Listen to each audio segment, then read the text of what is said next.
I did lose a job once that I wanted, and that was my least grateful moment. You know what I mean? It's easy for me to leave private equity and be incredibly grateful for them because they paid so well and because they were so kind to me while I'm on a fucking airplane to Brazil with 5 of my friends to go start a business I care about.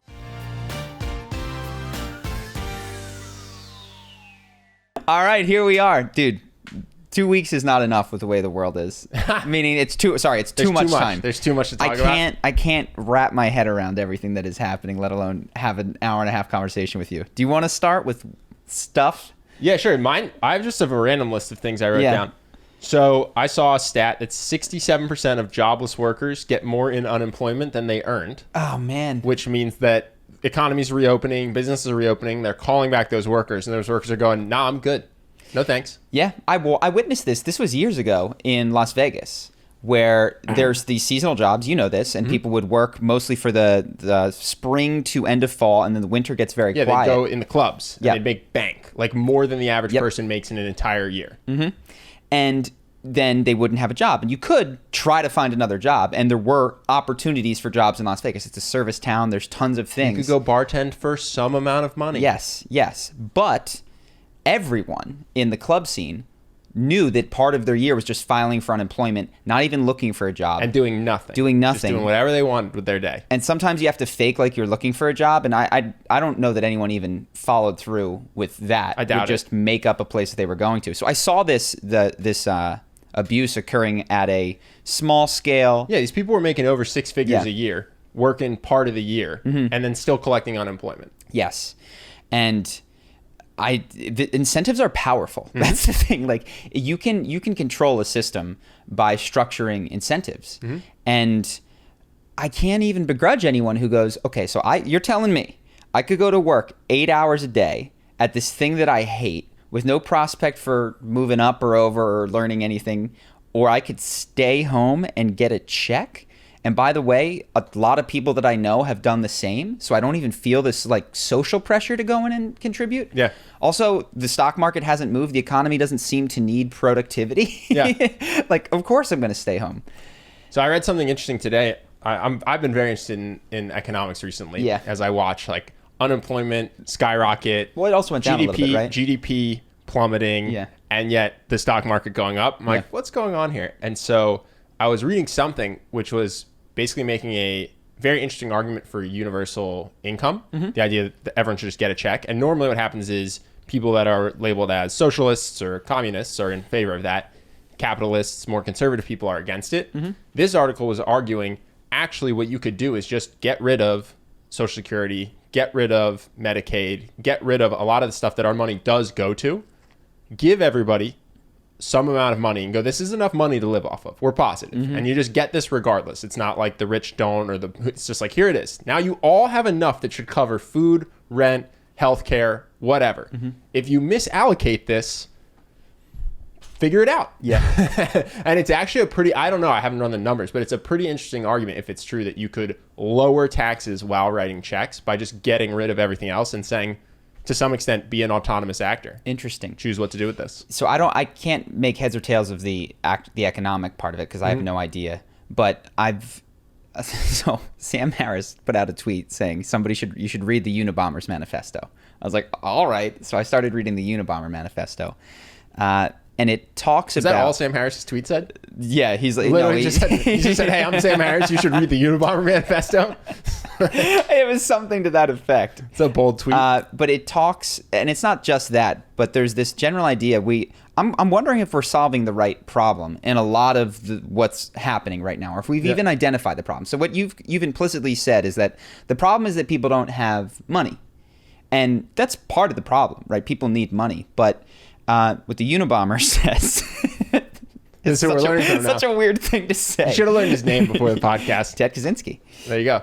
What Ted says, and obviously not to be taken everything that Ted says as 100%, but I found this in other places and experienced it, is that if what he calls the like sort of this, I forget the name, the success loop, the ability to have a goal, set a goal, struggle for it, and achieve it, is a fundamental part of what it means to be a human. And technology interferes with that such to the degree that you get basically two classes. Most people used to be able, according to him, and I disagree, to struggle to survive, and that was it. And because of that, you had very little suicide, very little deaths of despair, if you will. Sure, you would just die because you could. You would die because of a war or because life would kill you. Yeah. And now, can I give a quick for people who are saying, "Oh, I don't think that that's necessarily true. What matters more is the amount of food you have access to and stuff like that." You see this when someone has $5 billion and loses $4 billion in the stock market and kills themselves, which happens all the time. Well, not all the time, because it's not that many billion times, but like consistently that will occur where people take their happiness and they use yesterday's, like where they were yesterday in terms of status and wealth and women and whatever, to determine how happy they are today. Yeah. Which is to say that when you were completely broke writing blog posts while sleeping on my floor, you were stoked because a blog post would get 10 readers or one book sale for $10. You know what I mean? Yeah. I remember we literally celebrated when we made our first $10. Yes. Whereas now, if we were to make a video with an additional $10, yeah, and it'd be the worst performing video of the last 2 months, I would feel badly about its performance, no matter what its performance was. If we just did a bunch of videos that went viral in a row and then released an average video, it would feel like a failure, right? So that's what you're talking about, is this idea that we're not wired to actually to make our happiness about our circumstances so much as about how we feel about ourselves and our ability to achieve and be fulfilled. Sure, yeah. And I think, and he might frame it a bit differently, but I think that's just as fair way to put it. The idea that simply having your material needs met for you will not make you happy, satisfied with society, and nonviolent. That while obviously we need to tend to material needs, and I absolutely believe that there's room for some redistribution from the very, very top of people who have so much material good to the people who don't. Yeah, and I would define that as anyone who has more money than me is the top, and then I'm the start of who should get more money, and then everyone less than me should also get more money. I think everyone can agree with that definition. Yes, I think that's a good one. Wherever you're at this year is the cutoff. Yeah, we should give some buffer for growth too, actually. So it's just interesting because as I see, like, what problems are we solving? I'm concerned that we are misframing the problems in a number of things that are going out today. We talked last week, and are we going to have a call with someone today? Is that happening? No, so go ahead, Justin. Yeah, so... we are all over the place, by the way. We haven't finished a single thought. Go ahead. Great. Yeah, so nobody ended up leaving their contact information. Okay. But if you want to call in and you consider yourself someone who is open to conversation about the Black Lives Matter movement right now, especially if you're part of that community, as in like a Black American, then feel free to leave your Skype ID or even your FaceTime number if you want in the Google Docs in the description. Yeah. Cool. And to be clear, anybody who wants to talk about anything can put their info in, and if we think it's an interesting topic, we'll have you call in. We just got some comments on the last podcast. Yeah, super polite disagreement, which I think is amazing. They're just like, hey, you're two white guys. Maybe have somebody who's not a white guy come on and talk about this movement. It's like, okay. So I wrote back to a couple people in the comments, but then they didn't give me their contact information. I think people, I don't know, maybe get shy or didn't see it, whatever it is. So that said, if you want in, description on YouTube. In. Yeah. So where were we? I think that last week or 2 weeks ago, we talked about how, in my opinion, this issue was framed around race when I thought it was more to do with economics and socioeconomic things, right? Like George Floyd was obviously a Black person, but he was also not a wealthy person, which I think if you look at police killings, you'll find that they're disproportionately Black compared to the U.S. population, but even more disproportionately poor compared to the U.S. population. So I see what, in my opinion, is a misframing of a number of things. But then I was asking myself, is poor even the correct frame for a lot of this? Is socioeconomics? Because rich people kill themselves, right? Avicii committed suicide, and you can do the whole long list of people who have done this. And you're like, oh, what if we had this welfare redistribution? Well, what if we do all that? What if we get everyone a bare minimum of things, which, by the way, America has better than almost 70, 80% of countries in the world. And it doesn't solve this problem of dissatisfaction and anger and unrest. And I think that it's possible, if not likely, that it would, because it's not necessarily about where is the floor, because America's floor is far higher than other countries. No, I think that's fair. I think a lot of dissatisfaction comes with feeling like you have less than other people. Which Yes. is to say, if you took we all know this. If you took somebody from the poorest neighborhood in the U.S. and you took those exact circumstances and gave them to like a caveman, right? They'd be like, hold on. I don't have to deal with the weather. Yeah. I have a roof. They'd be ecstatic, right? Which isn't to say that somebody who's living in a poor neighborhood today shouldn't be upset. It's just to say that your unhappiness comes from comparing yourself to expectations in other people. Because there were happy cavemen who were really excited when they found a flat piece of ground and they didn't have to sleep on thorns. And even present day, there are people in communities that have less than the poverty line in the United States, which you have to assume, and studies can, the happiness index will show you that some of the poorest countries are towards the top, right? I lived in Costa Rica. It is much poorer than we were. I lived with a host family, and not that I had a great time. We ate meat once every 2 weeks. It was rice and beans every single day. We didn't have a hot shower. I didn't have a hot shower while I was there, which is crazy in America, but was just normal for everyone there.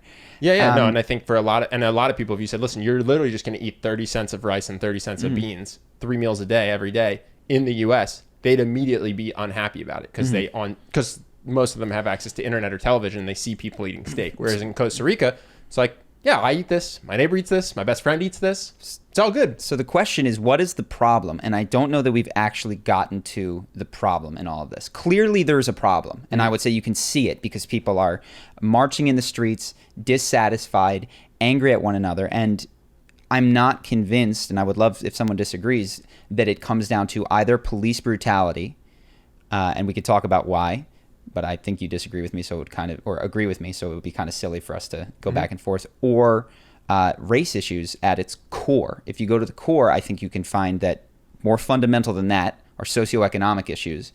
And even more fundamental than that, as I think about it, is the idea that material goods, comparative to your neighbor, is what constitutes a good life. And so I had a handful of questions that I wanted to ask because I don't know that I've gotten all the way to the root. Yeah, but I think that's a good invitation. So if anybody disagrees with that, please come on. Our YouTube channel for the podcast, in the description for this episode, it'll have a place where you can put your information in. And I say that in a weird way because some of our listeners are on Spotify and the apps. Like, it's not going to be in the description there. But if you find this on YouTube, go to the description. There'll be a place where you can put in and just say, hey, I disagree with Charlie. I don't think it has to do with that. Yeah. And we'll talk about it. I would love to. So one way to frame the problem, I do think the materialist core is a problem. And I want to make clear there's a basic level of material needs that as a society, we should come together to provide for people. Yeah, for instance, Flint, Michigan hasn't had clean water in way too long. Yeah. It is absolutely absurd that has occurred. And like that is something that I think people need. Yes. At a fundamental level. It's the ability to drink water. Yes. So, speaking of which, hey, this Monday, we're releasing a video. Is it this Monday, right? Yeah.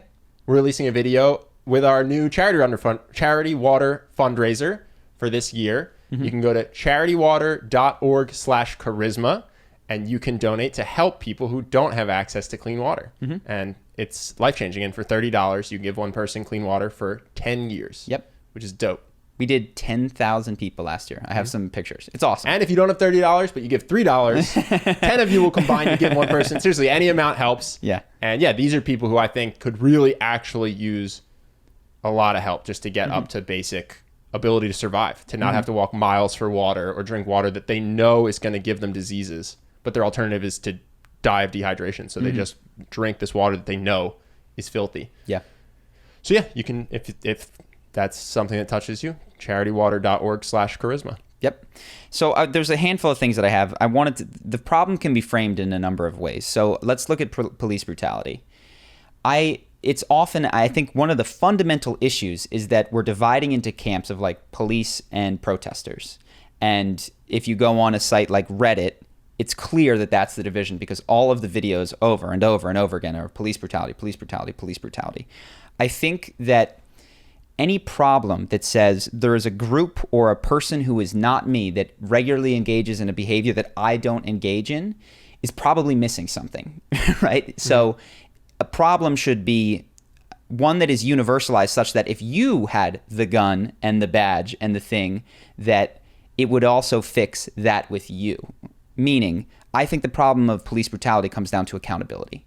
I think that unless you are someone who is like Marcus Aurelius, who comes along once in God knows how often, when you get power, you protect yourself and the people who you associate with. And when you say oversight, what you mean is the police themselves. Yes. So when the police commit a crime or a murder or whatever it might be, then the people in charge of punishing the police and investigating the police are the police. Or have allegiances that are very close to the police. Right? And that's the issue, right? And so like your argument is that any body that exists like that over time will corrupt itself. If there's no accountability, and this is part of the genius of the American system, is that there's these checks and balances, and that it is a power struggle. Because if there was any one branch of government or any one person that were able to attain all of the power, it's unless you're Marcus Aurelius, and by the way, look at the emperors to the left and right of him on the timeline. Yeah.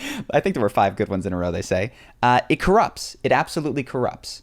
So I think that's the problem. We've talked about, okay, so how do you solve the issue of accountability? Not only for police officers, and I think body cams are a good way, but I do have a concern that there is a tremendous amount of money flowing into organizations like Black Lives Matter, and I don't know what sort of accountability measures they have in place to ensure that that is spent effectively well to solve a particular problem. Yeah, and so what you're saying is basically identify a problem.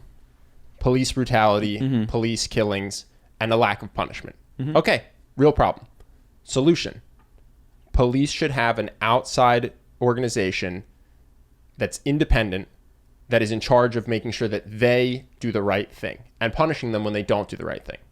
Cool. If that is what you think, which is what I think most people think, then that should be true of every organization, basically. That any organization with power should have an independent organization in charge of making sure that they use that power ethically. Yeah, and I don't know that it's that specific, but I think the question that I ask myself and that we can talk about is, in what ways do I have power that I'm not accountable? So for instance, like the way that the U.S. law is set up as a business owner, and I don't know if this is appropriate, I have a tremendous amount of power over my business. Like I can tell someone what to do, and if they don't do it, I can fire them, you know? So I wanted to ask you, do you think that that applies, and should we ask ourselves, should our workers have more power over us? Should there be a check there? Should there be a check from our audience over us? Now, clearly, there's some ways in that they can influence. They can vote with their dollars. They can do other things. But that doesn't mean that power still can't be concentrated into a few hands, which are easily corruptible because they are human. Yeah. No, and with a public organization, that's the ostensible reason for a board of directors, is that they're in charge of looking out for their stockholders, which isn't to say they're customers, right? So it's a weird dynamic, because let's say that you produce a good. The board of directors isn't looking out for the people buying that good. They're looking out for the people that bought equity in your company. But that's why they do that at a public level. At a small level, it's hard because you have to compensate your board of directors. I won't name any names, but like I have friends that are really good at business that I absolutely would love to have our board of directors. They're multimillionaires. They don't want to volunteer to be on our board or even take 1% equity to be on our board. And when Pfizer has a board, that's what they do. They just go, here's 1% equity, and they go, or 0.1% equity. It was cool. This is a lot of money. I'll be your advisor. So that's what they do at a public level. And the question is, since you can't do that at a small scale, what could you potentially do? So this is what I was thinking, and this might be too small because it's not necessarily financially tied, but could still have an impact on someone like me or you or a small business owner, is I try to behave in such a way that people could tell me things. But if I look at the amount of criticism that I dish out, and constructively, to my employees versus the amount that comes up to me, it definitely flows more in the direction of me to them than them to me. And so, okay, what I could do is, okay, everybody, it's totally cool to tell me, which does nothing because there's this power dynamic. You want to know, I used to work at a place that some of the bosses were jerks. Yeah. And what we would do is they had HR. So the way it would work is there's like higher ups in the chain, and then it goes down. I'll try to be non-specific so people can't guess. But there's an outside organization within the company called HR. They do not get told what to do by the people that are in charge of us. And then twice a year, I think it was, there'd be anonymous 360 reviews, which meant that when we were receiving, so every day we got some feedback. Hey, you fucked this up, right? But there'd also be formal feedback that would affect your bonus. They would get anonymous feedback from us as well, which would actually impact their either their bonuses or their ability to stay with the company. And it was less impactful when you're at the highest level, but there was a mid-level people, and like you couldn't get to be the highest person if everyone under you hated you. So that's the way that you get around it. Because no, hey, give me some feedback. Also, if anything really pisses me off, I'll fire you. Yeah, it doesn't work. But HR was unfireable by these people. Yeah. Now there's a CEO at the top of this that can do whatever. Like no one gets to review the CEO of that company. Yeah. Because if the partners don't like him, they tell HR. Yeah. HR tells him, he goes, I control all of you. Yeah. So they still had that problem. But so that's... are there examples of... I mean, I gave you Marcus Aurelius, so I think he's a good example. When you genuinely have an uncorruptible person at the top... Yeah, he's such a freak, though. For people who don't know Marcus Aurelius, most powerful man on the planet the time he was alive. And he was the emperor of a third of the world. Yeah. And extremely moral, held himself to Didn't a cheat on his wife. high standard. Yeah. In a world when everyone else is just rampaging, pillaging, having sex with random barbarians, because they're less than human, they're barbarians. Marcus Aurelius was meditating. He would go home and write on the ways in which he failed, you know, at the end of the day, and like self-reflect, and was his own harshest critic. But I think ways. I think it's anyone who says I'll just be Marcus Aurelius, I think is fooling themselves, because there's one of him in the history of Rome, I think. So are there examples of organizations run successfully for any long period of time? I think there are, by potentially one person, because I think that I think that you can have a solid enough human, not a Marcus Aurelius, but a decent person. Sometimes you truly just have sometimes money's not your biggest motivator, right? So let's say Patagonia got started by a guy who just liked to rock climb. I don't know if he's in charge now. If they're a big public company now, things probably aren't looking good for them. But when he was in charge, it's like, oh, you could source this material cheaper. And he went, well, yeah, but it'll rip on the rocks. He just didn't. He's just like, I care about rock climbing and I care about nature, and I really don't care about the cost of goods. It just don't bother me with that. So when he was in charge, that just was his priorities. You know what I mean? But if it's an organization that persists past one particular as soon as he's gone, they're done. This is the thing with Google that people have been critical of, which is like, I don't know if it's true, but this is the sentiment around Google, is that it was don't be evil at the beginning, and we're not going to do this, we're going to grow away. But once you got Sergey, Larry, and Eric kind of moved out, and it became an organization that was headed, the incentives align in such a way that... As soon as you go public. Yeah. Seriously, as soon as you go public, you have to act like a public company. You just lose the ability. You have to... I see what you're saying. So you have to have that board of directors because the incentives are such that they will push you in such a way to earn profit. No, the board of directors will tell you to. This is what I'm saying. Patagonia goes public. The CEO is doing like, I don't care about profit. The jeans have to handle rocks. Yeah. He gets a board of directors. Yeah. Legally. Because their job is to make sure he has a fiduciary responsibility to his shareholders, which is just code for make them the most money possible. And then the COO complains that the CEO is hurting margins because he cares about... He's out. He's done. So here's my question. Previously, we'd said, public company... Now, if he's the founder, he might stick around for a little bit. Okay, so how do you ensure that an organization does not become corrupted? Because we just said, the value of a public company is that there's these external checks. No, I said that's how they check the CEO. Not that it's the perfect system. Yes, the board of directors make sure that CEO... A private company, though, we established, while it could be easily corrupted because there's one person at the top, is also more immune from the most ethical profit company, pressures. The most ethical company is definitely a private company. Interesting, but perhaps also the least ethical. Yeah, I think that's true. No, absolutely. Okay. Absolutely. Interesting. It's like a barbell because now, if you're a public company, you're just going to act like every public company. Whereas if you're a private company, you can act special, and special can mean really shitty, or it can mean excellently. You know what I mean? So I think these are the interesting questions that I don't have the answer to, which is, if I would suggest that if the proposal is as basic as cops are bad, or protesters are bad, or this is bad, that is not an approach that works because it's not systemic, and it doesn't apply evenly to several different ways in which humans organize, and accept that those ways have predictable outcomes which need to be treated on a systemic level, not on a no, our current cops are bad in America because of our particular history and this. It's like, no, any group of people that is assembled and has power over a group that they feel is separate to them will in time separate from them and abuse that power in certain ways. Well, we also have it's interesting because a lot of people today are making what I think are fair complaints, like there's no police oversight from an outside organization. It's easy to become a police officer. If you look at the Navy SEALs, it's extremely hard, and they do psych evals, and there's this multi-year training process. Yeah. And I think all that's true. And also, I'm not saying the Navy SEALs do what I'm just about to talk about. But there are soldiers that rape people. There are soldiers that go to other countries, have their years of training, have their court-martial threat, you know what I mean?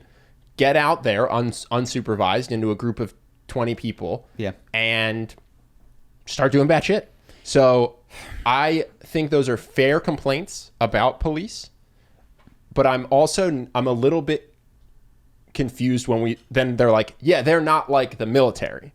It's like, well, the military is not always like the military in the way you're describing it. Like there's people commit war crimes and most soldiers are great. I'm not trying to bag on the military, but it's just saying, even with court-martials and even with years of training, when you have unlimited power over a group or when of a people, large group of people in any group of large assembly of humans. Yes, small pockets of the military, small individual groups within it start to do bad shit. Yeah. I don't know. I have to frame this a little bit smaller because it's such a big issue, which is, what is the question? How do we get people to be kinder to one another? Yeah. Is the question. I was just saying, I've seen online people are saying like, we got like the national, and I love this. I think this is fair. Like the National Guard has these training and this is why like the police are killing innocent people. I'm like, wait, you think soldiers have never killed innocent people? That's your thesis? So yeah, there's no takeaway to that. It's just to say like, it's hard to maintain control of every individual when you give them a ton of power. Yeah. So I don't know. I mean, I'll preface this by saying I did MDMA on Monday. And the answer is love, guys. The answer is love. Therapeutic setting, all that stuff.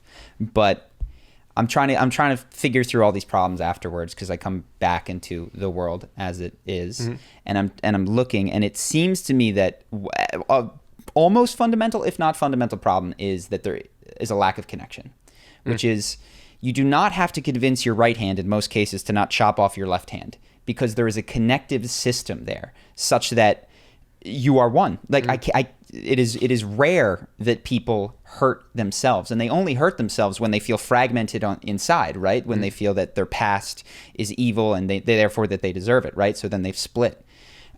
Cops feel united with cops and therefore serve their best interests sometimes, right? You get that blue shield so nobody rats or talks about perhaps bad behavior. So the problem in all of these cases, it appears to be, is a lack of connection. And one of the things that I did read, which I don't know if it's true, is I think it was in Camden when they switched to a county police and they had more interactions with people. The problems went down because there's that greater connection and you're not going to rough up someone that you care about, right?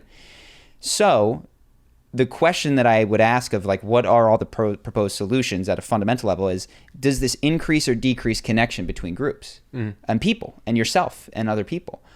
And if the answer is yes, it seems like it's a good thing. And if the answer is no, despite what behavioral changes you may get, if I am right and the foundational issue is that people who are not connected to one another will eventually hurt one another, and even if you can lock them in chains and keep your eye on them, you're not solving the problem. And so that's kind of how I've been thinking about different proposals. Does this increase connection or decrease connection? And that connection has to be on an interpersonal level, like on a real person-to-person level. Because I've seen people, I mean, this is a little bit of hyperbole, but I've seen people talk about how Jeff Bezos is the devil while opening an Amazon package. They're like, I can't believe, like, why did you order from Amazon? You literally put money in his pocket. They go, well, I love Amazon. It's like, so you love what he made. You use it all the time. You prefer it to everything else anyone else has ever made. And you still hate the human, right? And I think to some extent, if you think of connection in terms of like making people do things that benefit each other, that doesn't solve the problem. What you need is people to feel like they like the other person. Well, so I would even pause you. And this is the MDMA talking. It's connection is when you feel someone else. Like I feel this. It is one. When this hurts, I hurt. You know what I mean? For those just listening, he's poking his hand. I'm poking my hand. When someone you love is hurt, you hurt, you know, and if you're truly deeply connected, their joy is your joy. Now there might be a separation there, which makes that hard to tap into. That's a great point. When someone you love passes away, it hurts you and you cry. And when someone has the exact same circumstances of their death, but you see it on the news, you don't care. So when I look at the world, okay, how come I can have an iPhone that is built potentially on the backs of slave labor in Africa and near slave labor in China, and this isn't a problem for me? It's because I am completely disconnected from that. versus if my dog whimpers because somebody steps near him and scares him, I'm like, whoa, you don't step too close to him. Dude, respect his personal space. Respect his space. And so, okay, and then the questions from a systemic level is, how do you foster connection? How do you enable that? And quite frankly, MDMA is an amazing way to do it. I don't know that it's the only way, and I'm not saying everybody should get out there and do it, but I do think it's, and I don't want to talk too much about my personal experience because it was super fucking personal. But people are fragmented on the inside. I am fragmented on the inside. There's parts of my subconscious that every time that I'm like, oh shit, didn't realize that you've been there for 30 years, that I am separate from, such that my behavior and the way that I feel is disconnected. Is there a concrete example that you're that I'm willing to give today? Let me think.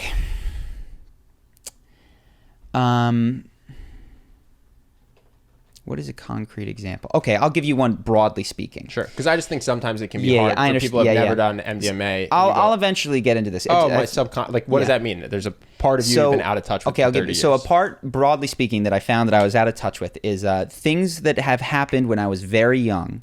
I did not recognize that two things were occurring inside of me. One, those things were extremely hurtful to me, extremely painful, caused enormous amounts of pain.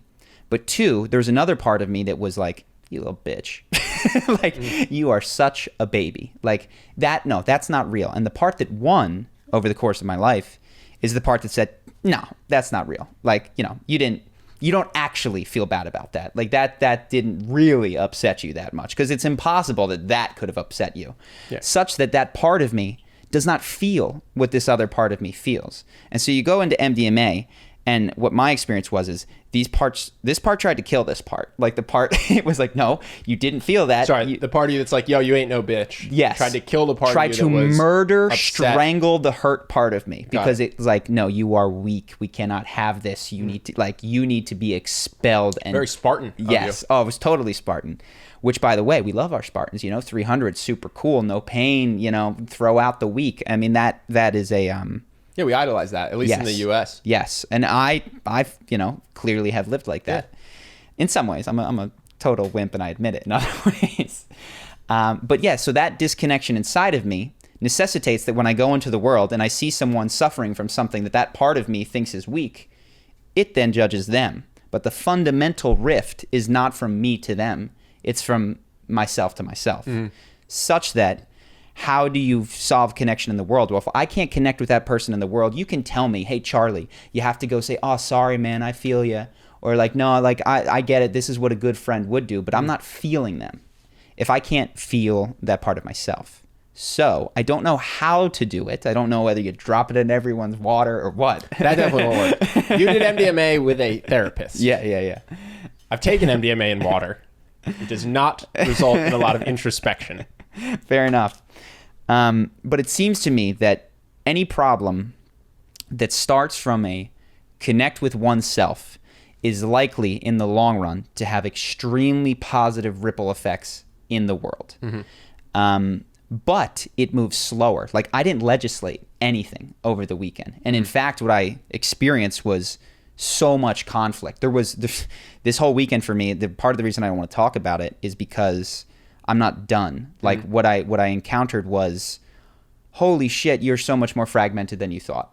And like I tried to blow past it in my MDMA experience. I was like, no, let's get to the love and the unity. Yeah. I was like, no, unity. And I wasn't conscious of the division, I would say. So do you think you can supplement this with other things like psilocybin or ketamine? Or do you think 100%. That it's got to be like MDMA over and over? No. I think you supplement it with life. I mean, so several times ago, I got my dog, like, which is an imperfect connection that I was not ready to form prior to having taken ayahuasca and was ready to take after ayahuasca and you've seen my behavior towards him shift after different experiences that I've had. So no, it's not just MDMA. Emotional mastery, which I just finished, needs a couple of things. I had two feelings. I was one, very proud because I'm like, shit, it's good stuff. And I found myself using some of the techniques inside of MDA. And the other thought was, MDMA is the steroids. Like emotional mastery is really good. You think? Yeah, but I guess you do that. I would say ayahuasca is the steroids too. Now you got to be careful with ayahuasca because it can go bad. I would say the nice thing about MDMA is that it is I've only done it twice. It is about you. Like, you are getting concrete Charlie Hooper life experience stuff. And sometimes on ayahuasca you can get, I am the wind. Like it is a you're seeing these visuals, and it doesn't always, you can walk away going, what the heck does this mean for me, human Charlie? Yeah. So yeah, that's my spiritual take on the protests. Nice. Here's another thing that came from it that I think that sort of ties it back though. So I definitely walked out realizing, to the degree to which philosophy and politics are completely influenced by your own personal psychology. And that I was like, man, me getting involved in politics or even in philosophical discussions which purport to be totally objective is almost silly, because this is just a reflection of my own personal psychology, which is riddled with its own unintegrated traumas and life experiences and upsets. Ooh, I disagree with you a little bit, because I would say everybody does have their own thing, but you're tweaky around the truth, if that makes sense. Like, some people just have different things they're tweaky about or unreasonable about, and you're quote unquote unreasonable about the truth, which is to say, you don't care if it hurts you or it hurts other people or whatever. You want to get to what's real, which I actually think makes you very good at arguing philosophy. Well, I'll give you an example. Even what you just said is how I saw myself. And what I experienced on MDMA was like, you don't want the truth. You have cut yourself in half in order to say that this is the truth and deny this. So like, even my philosophy around that. I don't know. For external circumstances, you're just not, like, some people are tied to a political party and they're like, okay, I'm going to do whatever cognitive dissonance I have to do to make sure that the Democrats are right or the Republicans are right. And I've seen you take all sides depending on the issue or whatever it is, like, and you'll do stuff that you don't. Dude, you want to eat red meat.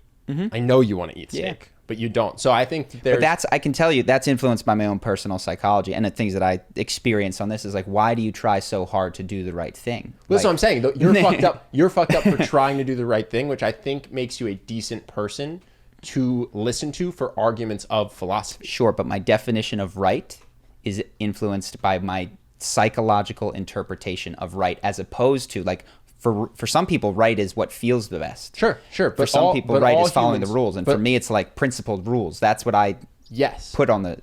But all humans are imperfect. So your option is learn from no one, or learn from your best case imperfect teacher. And I think for you, if your thing is going to be principled thinking and doing what's right, even if it's hard, that makes you a good person to listen to for philosophical questions and moral questions. Okay, so you're saying better than worst case scenario. Well, no, here's the option. Either I listen. So I have a question, right? Yeah. Or I'm a podcast listener and I have something in my life going on. My options are go to no one except for my own self. By the way, I'm also imperfect. Or try to find the best person to learn from while acknowledging that they're imperfect. And I think people might miss that last part. I've been guilty of that, idolizing people and then realizing that they're not perfect. But okay, my options are stick with my own imperfect self or try to aggregate people I respect who I think I can learn from despite their imperfections. And I think specifically for philosophy and politics, you're very well equipped to be someone that people learn from. I understand what you're saying, yeah. And I think there are fundamental assumptions that we all bring to any conversation, even philosophy, which tries to get to the bedrock. So if you're talking about ethics, the fundamental question of left to their own devices, are people good or bad? That is going to be heavily, heavily influenced by your own personal experience. So I agree with what you're saying in that we're all people, we're all imperfect. It's good to get feedback from people who I think it's good to learn from other people, which means you're going to learn from imperfect people.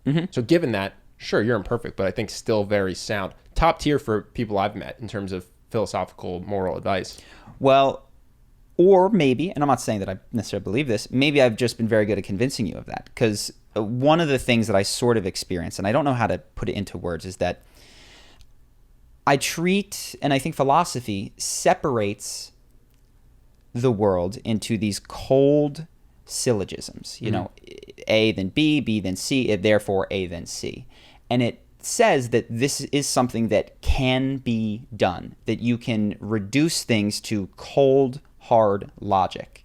and part of, the MDMA experience, which is a drug-induced state, but I did have a sense of like attempting to pretending that you can remove emotion from anything is a lie as a human being, such that even some of these like foundational philosophical beliefs of how you should logic and should all this other thing are often denying the fact that the people employing logic are emotionally motivated. And it makes sense then why people would have such different opinions when they both taken core logic classes and have access to the same statistics and all of these things, because what they're not accounting for is the different emotional experience that they're layering over all of this logic and then convincing themselves is not actually there.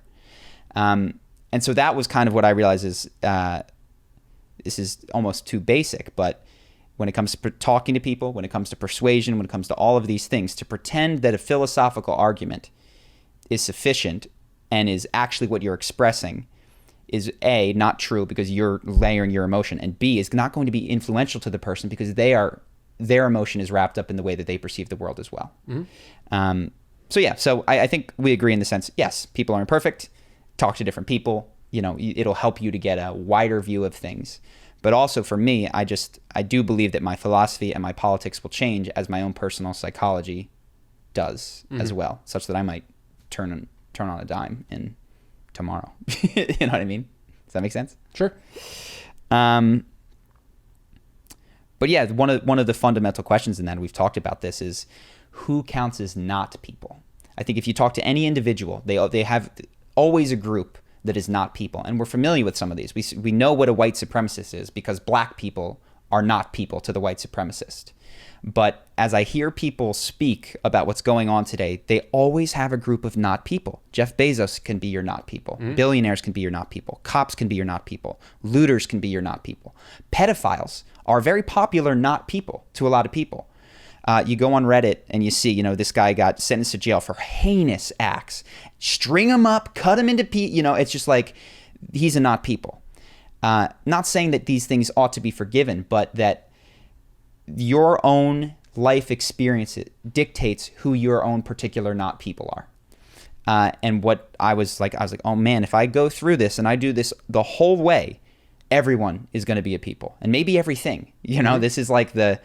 Well, you can still say that an act is bad while it's being done by a person. I think the judge for Ted Bundy, I think it was, did this very well, which is to say you are brilliant, charismatic, and it is tragic that you were born with a brain that makes you do these things. And I have to sentence you to death for that. Yep. But he wasn't like, you're a monster, you're not human. He's like, it is a shame that someone so charming and so smart was born so broken with this impulse. And that it's a true tragedy, I think is what he said. Yeah. And they said, because of that, you have to die. Not because you're less than human, but because just you'll keep taking lives. That's who you are. I think you can do that with pedophiles, and serial killers, and whoever else, and they can still be human. You know what I mean? While you say that their behavior is deplorable. Yes. 100% right. That this doesn't preclude necessarily a death sentence. It doesn't preclude capitalism. It doesn't preclude unfairness, or even in some cases, well, I wonder to the degree to which violence would be greatly reduced, I imagine, in this world. But you can't control everybody. So let's say you're judge of the world and these bad things happen, Ted Bundy, horrible pedophilia. You might land on a similar sentence to somebody else, but the way in which you arrive there will not be by saying he's done. He's excommunicated from this group of things that have value or I care about. And I just see that when I listen to people talk, eventually they will reveal they're not people. And not people are often, the Democrats, the Republicans, they have only bad intentions. They're only evil. They only care about themselves. It's like their inner evil is completely projected onto some other group. And so that, to me, seems to be a fundamental problem with almost every conversation and solution that I've seen around what's happening today. And it's actually pretty interesting. I would say a good rule of thumb is if you ever hear yourself being critical of someone else, ask if that can be applied to you. So there's a lot of people I know who live totally middle-class lives. They're not rich, but they're definitely not broke. And they go, that person is selfish and they should give away X amount of money. And you go, okay, well, how much are you donating on a regular basis? You know, and it's not a gotcha. It's not to say, haha, your argument's invalid. He doesn't have to do anything. It's literally to say, if you think that's true, do you think there's someone in India living off of substantially less money than you made this month? Yep. Who is literally sitting there thinking that random middle-class American is evil in the exact same way that you think this billionaire is evil? The answer is yes, by the way. Like, there is someone that thinks that you're crazy for keeping what you have. And so potentially, if you think that this person should give it up, you should sit down and think about how much can you give up, you know? Yeah. You know, what's interesting about that is coming back to the connection thing, I've sensed in myself and realized that what you and I have done, which is totally reasonable, is we have that exercise, we're judgmental of somebody, and they go, oh, crap, I am not doing that thing. And then we change our behavior. And then we give. And what it allows me to do, I won't speak for you, is remain judgmental of that person who isn't giving. And I think a step that was missing for me is that pause and understanding of that person. Be like, I get why it's hard to give. I get it. I get why you don't want to give away your billions of dollars. I get why you are taking advantage. Like, I feel that in myself. And then I will change myself. But what I was skipping was I was blowing right past it towards the action of like, I donated, gotcha. Yeah. You suck. Well, funny I'm enough, awesome. My donating doesn't really, it's funny. It's not as much crazy empathy driven as it is veil of ignorance driven, which is to say, I was like, all right, well, if somebody made as much money as, so Charlie and I, we gave $100,000 to Charity Water, right? And so my thought is, if somebody was in my position, they should give $50,000 to people that don't have water. Sure. It's just like what should be done. But when I was writing the check, I wish I was one of those people who like had tears in my eyes. I was like picturing the thousands of people having water and like, you know, Skyping with a guy who's at our well. And I was just like, yeah, this is the right thing to do. Sure. And so I just wrote it and was like, I've been thinking a lot about this. I think our morality, because we often have these talks, is so head driven. It's so... Well, mine is literally veil of ignorance. Yes. That's like my go-to. I use other things too, but it's kind of like, all right, well, if you didn't know who you were. The veil of ignorance is a fantastic tool for behavior to compensate for a lack of connection. Yeah. That's what it is. That's what I use You know it what I for. mean? And it's like, look, I can't feel connected to you. I feel like I'm supposed to, but I don't. So let me use John Rawls. By the way, did you explain this? I don't know. I might just say it. So John Rawls' veil of ignorance is essentially, what kind of world would you want to set up if you knew that you could be born into any part of it, and you had whatever statistical odds of being into any part of it? You don't know if you're going to be, you don't know when you wake up if you're going to be Jeff Bezos or a cop or a black person in an inner or city. someone with horrible disability. Or someone in India. Yeah. You just have no idea who you are. Yeah. And given that, what kind of world would you want to set up? And what the suggestion is that you will raise the floor on that kind of world, and in order to do so, you might lower the ceiling. Like that's totally. And I don't even do this perfectly, by the way. If I actually thought we were going to re-roll the dice, I would give a lot more even money. More, you know? Yeah. I don't do this perfectly, but what it does for me at least is you just go, okay, well, if I didn't know who I was going to be, I'm going to. You said it, raise the floor. I'm going to go to these people in India, in Africa, and whatever. Where I might just wake up and be in a village that doesn't have clean water. Okay, if that's the case, I'm going to try to get everybody clean water. I'm going to make sure that there's not a circumstance that anyone where I could not have clean water the dice into. Yeah. And so here's the question. So we presupposed, coming back to our earlier point, that what you would do, veil of ignorance, is give everybody a material standard of living, right? Water, etc. Makes total sense. I watched an interview with Mr. Beast the other day, who said that he, with a smile on his face, he said, I'm never content. I am never satisfied. I never feel like as soon as the video is done, it's just like on to the next one. And I you know that, Mr. Beast. yeah. And then he talked, that at a deep and so level. he's right now. He's got certainly 20 million subs or more. He's had an impact on a lot of people. He's got tons of money. People all like him. If you were to veil of ignorance, and I couldn't tell you, he would certainly consciously say that he's not suffering. And in fact, I think one of the problems with first world society is that we call things first world problems in order to dismiss the emotional impact that they have on us.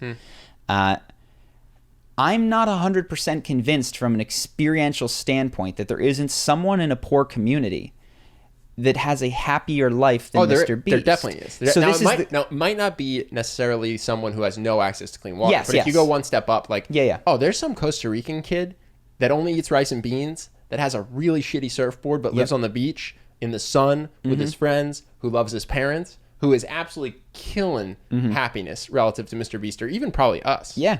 And so my question is then, have we just gotten it wrong? We're trying to level out material goods. Maybe Mr. Beast is the one that needs help. You know what I mean? Like maybe the community needs to rally around him and go, are you okay? Or are you, and I don't mean to pick on him. I'll pick on myself. Hey, you guys with your videos and your, are you okay? Like, do you need us to come together and give you a hug or something? Like, what's going on with this pursuit of growth? What are you talking about, man? I didn't read every comment about my last video. I don't know what you're talking about. So I get it, guys. You don't like what I said about Toph. Thanks. Message received, guys. What happened with Toph? Oh, so I actually still disagree a little bit, but I made this avatar video about learning, and in one of the things I said, find a teacher who's willing to change their style to match with you. And Toph is a very just like yell at you, the kind of coach I like for MMA. Like, you suck. I'm like, yeah, I do. And Aang's very playful, and at the end she compliments him, and then he does something well. And I was like, see that? His response was to her doing well. And I got blown up by avid Avatar fans saying that that's not true. Aang had to adjust. You're picking I was like, all right. Like, even after reading your comment. No, Aang did have to adjust, yeah.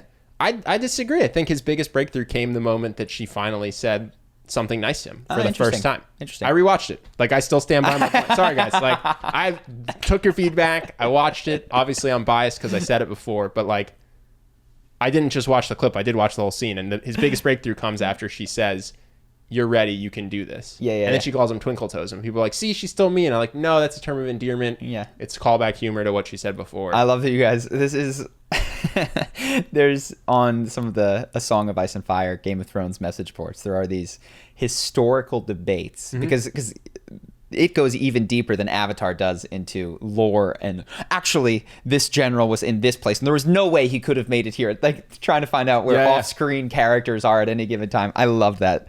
I got really wrapped into it, and I was like, is this worse than learning European history? I'm not convinced. I'm not convinced. I think it might be just as well, the as argument useful. would be, if you learn real history repeats itself, right? So if you had, instead of reading A Song of Ice and Fire, if you had studied the Great Depression, you might be well equipped for what's coming. A Great Depression. Or not. Who knows? Maybe the Fed will save us. Let me see if I had anything I got else. one. It ties very closely to all this, so I'm going to get my facts right, pull up my notes. So a 20-year-old kid was investing with the Robinhood app, and they let you sell options. No one should ever sell options. Obviously, I'm being facetious, but whatever. He lost $700,000 and then killed himself. Wow. At 20 years old.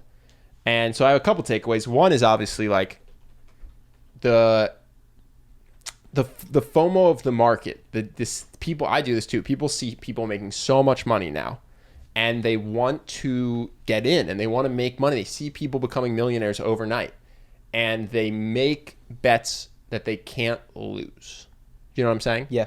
And at the end of the day, the market, especially right now, I'll clarify. Not that they won't lose. That if they lost, would ruin their life. That they can't handle losing. But they're bets. The market is crazy right now, and maybe it's always been crazy. But no one has any idea what's happening. The fundamentals are gone. There's Fed intervention like never before. Blah blah blah. But which is all to say, in the attempt to make money that they don't need, people are losing massive amounts of money that they can't afford to lose. And this kid killed himself at 20 years old, which is just like a huge shame.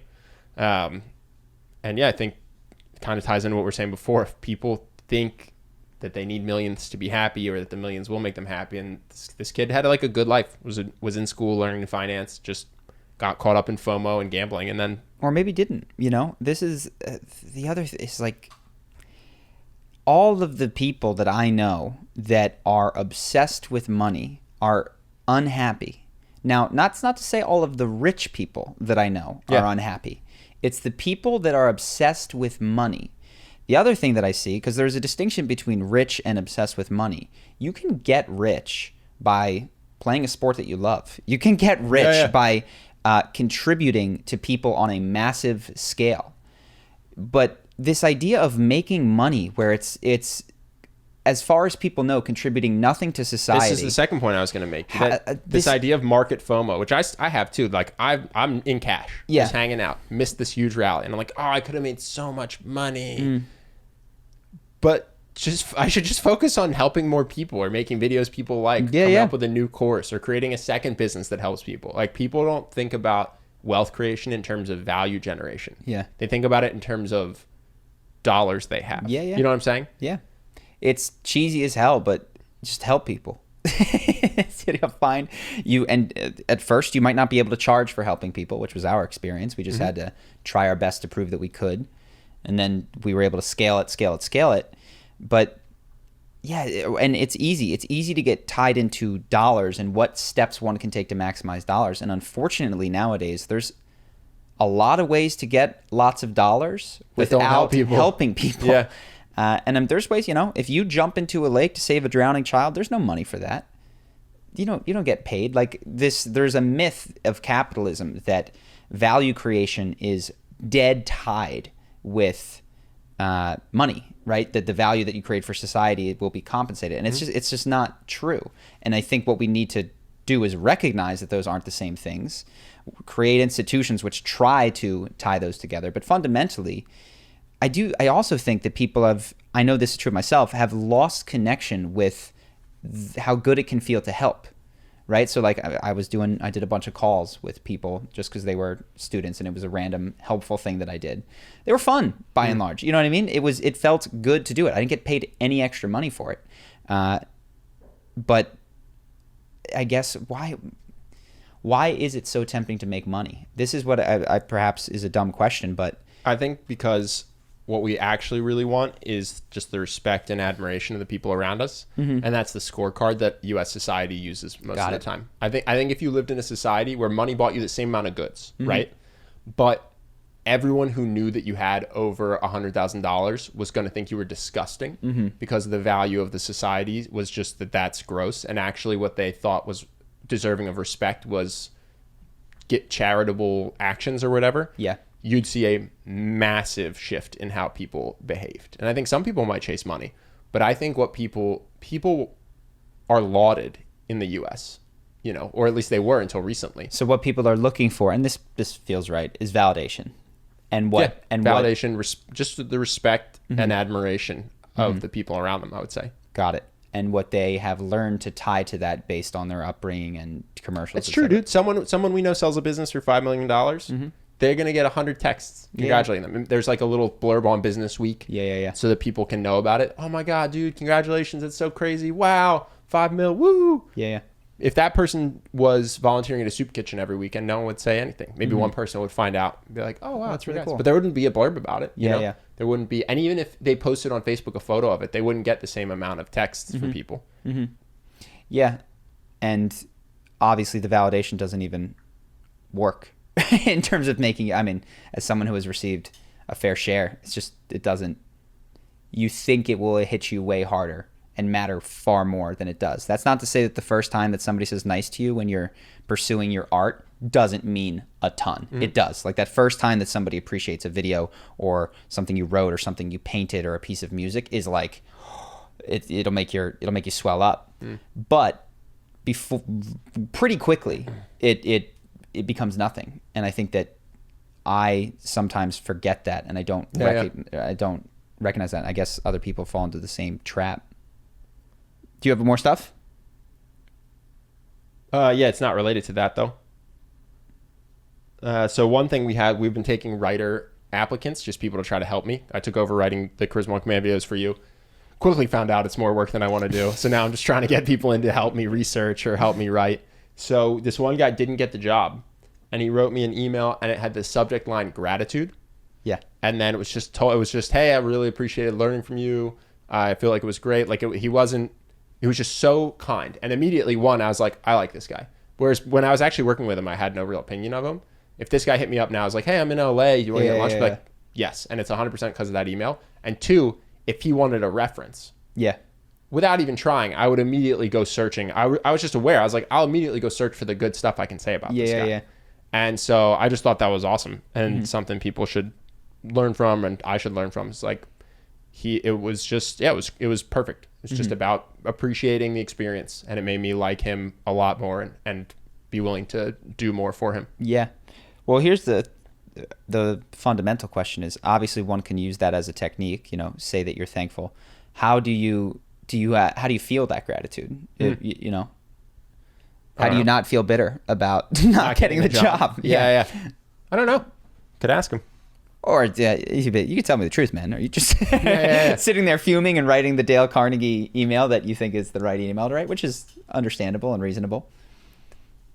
I have thoughts on it and ideas, but I'm curious if...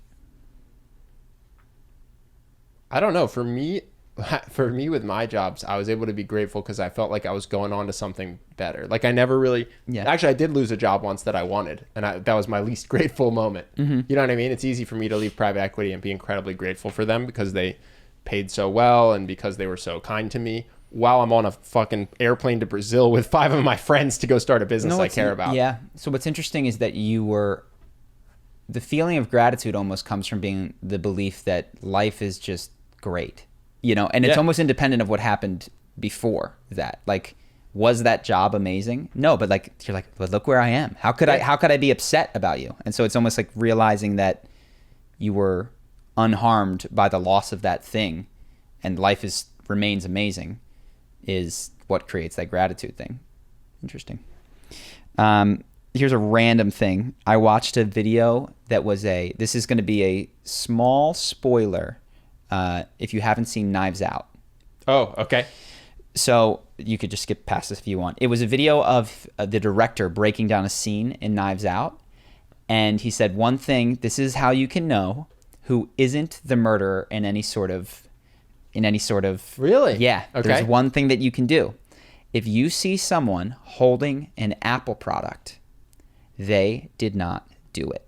Because Apple will not let bad guys have Apple products in movies. That's so cool. And I assume you can extrapolate that to several other brands as well.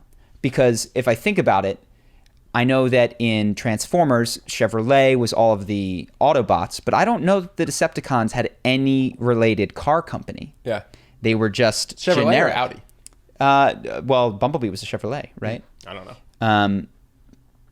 Point being that, well, I think it's just interesting that, okay, if you see anyone using a name brand thing, that means that they're a good guy. But 2, that all of the media we consume has this underlying substructure that it's telling, like, this is a story about murder mystery, but really, this is a story about products. Yeah. And what kind of people use products. And the same thing is true if the U.S. military is ever involved in a movie. They get final sign-off on it. So this could be about one man's journey to kill whoever or how Osama bin Laden was taken out. But really, the story is that the U.S. military is a hero. Yeah.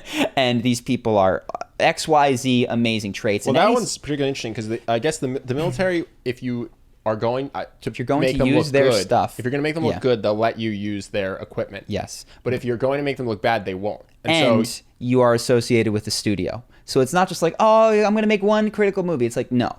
We're never going to work with your studio again. That's it. So you get to make your one edgy independent film. Just the budget of your film would skyrocket because you would have to figure out how to get tanks and uniforms and this and that. But if you just bring the military in, you go, hey, we're going to make you look good. Yeah. Like, all right. You can rent our stuff now. And so it reminded me, there was this guy who used to write, sadly stopped, The Last Psychiatrist, who wrote how whenever you're watching something, it's not what you think. So he gives this one example of an Audi commercial with this beautiful woman, and she's in the rain, and she steps into the Audi, and he says, you think you're being sold an Audi, and because you think you're smart, you think that... You're right, Justin? Oh, yeah, my phone almost just fell. Oh, I saw you freak out. Yeah. Like, I wasn't like seizing up. A hornet just stinged Justin. I thought it was static electricity from his computer. Just shocked him. If Justin has a seizure, are we just supposed to carry on? What is our Justin? What do you want us to do? Just plow forward for the audience? Yeah, keep going. Keep going. People are paying for this. It depends on the quality of the episode. Really. So do it for the patrons.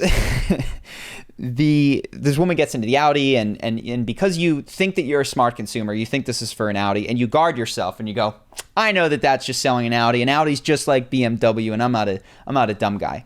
What you don't realize is that commercial is selling you Macy's. That commercial is selling you what the woman looks like, because what you took for granted is that is what a beautiful woman looks like.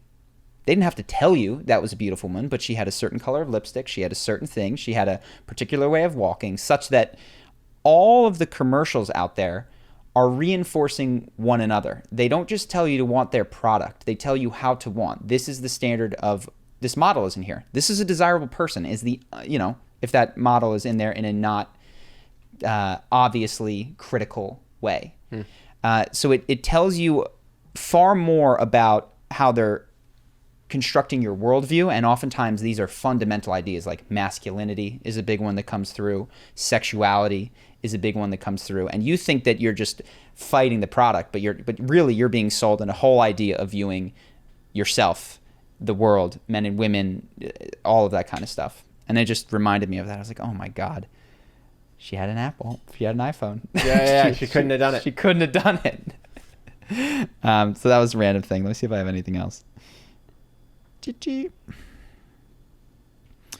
don't know if this is interesting to you, but I was listening to Sam Harris's podcast, and he said that compared to, I think, 30, 40 years ago, one of the ways that you used to know the wealthy class like 50 years ago was you would ask who works the least.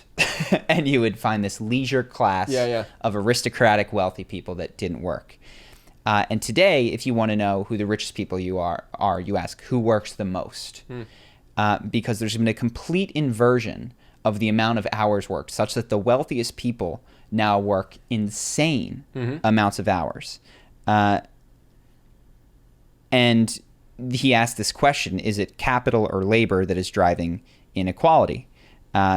Is it the fact that I own charisma on command that earns me the money, or is it my skills, which I could bring elsewhere, put in a ton of work, and then get that money back? And so that has fundamental implications, because if you think that capital is what's driving inequality, all you have to do is redistribute the capital. You know what I mean? It's like inequality is solved. Like, we'll all start from the thing. But if you believe that it's certain skills, labor, etc., as soon as you redistribute the capital, it's just going to coalesce again into the hands of people who, for whatever reason, have the right skills, work incredibly hard, etc. Sure, high IQ. High IQ. And so this is the other thing, is why I think if we don't nail down what the problem is in society, and we think that there's an uneven distribution of capital, and we go, oh, well, if that's the problem, this is easy to solve. We'll just redistribute some of the capital. Well, that actually might not be the problem. The problem might be that people are receiving through, through accidents of birth, different levels of intelligence, through accidents of who teased them when they were little, different levels of I'm going to slave away to earn this much stuff. And also the idea that underpins all of this, which is having a ton of money is a good thing. Yeah, I feel like a huge part of the problem is the consumerism. Yeah. It's like the fact that people could have a car, a phone, the ability to eat 3 meals a day, a roof, and be unhappy. What drives Jeff Bezos? I mean, is he happy? I don't know. I really think, I will tell you, and I don't mean to pick on him, I've read and watched interviews with Elon Musk, and he is rightly idolized for his intellect. And, well, I don't know that one should idolize intellect. I'll even pause there. I won't even say that. What I think is the coolest thing about him is that he's trying to solve big problems. So that's great. He also broke down and cried in his interview with Neil Strauss because he was so sad and lonely. Yeah. No, I'm just saying, you're saying he's idolized for his intellect. I don't think that's true. I think there's a lot of smart people. I think he's idolized for his outlandish goals. Would the world, this is my question, and I don't mean to pick on him at all. Would the world be better or worse if we had way more Elon Musks? Meaning, would that make people net happier? Well, I don't know. My friend had a great quote, which is, he said, "I'm so happy the world has Elon Musk, and I'm so happy I'm not Elon Musk." Which is, his view was that it's going to be great to have the Hyperloop. Is it? That's my question. Yeah, I don't know. Fundamentally, is like, does traveling more places faster make you happy? Probably depends what you use it for. Like, if you Hyperlooped LA to where I'm from, that'd be awesome because I could see my parents more. What if you couldn't leave your hometown and you'd never left your parents? Yeah. I said this. So I had a little bit of obsession with dating. And I've often said, I wonder if I would have been just as happy if I just said, okay, I'll never leave home and I'll just marry someone that was born 5 miles from me. So obviously we think of the Hyperloop as a good thing and the solar powered car as a good thing. And I don't mean to criticize them at all. I just am raising the question of, do those things contribute to simply our material good and our GDP?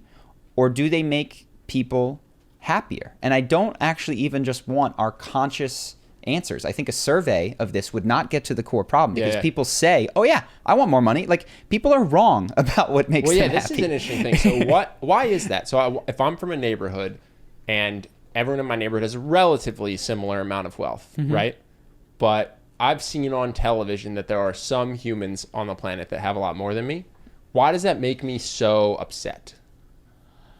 Well, there's a number of ways to look at it, I think. One way is to look at your evolutionary roots and recognize that you would never have encountered more than 150 people.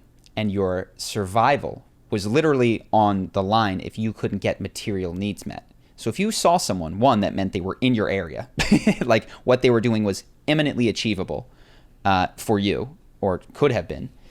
And two, your life might have been on the line if you didn't have that material good that they had, right? If you didn't have the nice hut that could withstand a storm or whatever. So it might have been an adaptive feature to survive and make sense. And by the way, inequality, you know, there was the chief at the top, and I imagine somebody with a disability at the bottom, but it was not the same gulf that you would encounter. So it might have just been a feature for a time when there was less inequality, more ability to cross that divide, and it was dependent upon your survival, which has then been ported to a world where it is no longer will influence your survival. The inequality is becoming Jeff Bezos is hard, you know.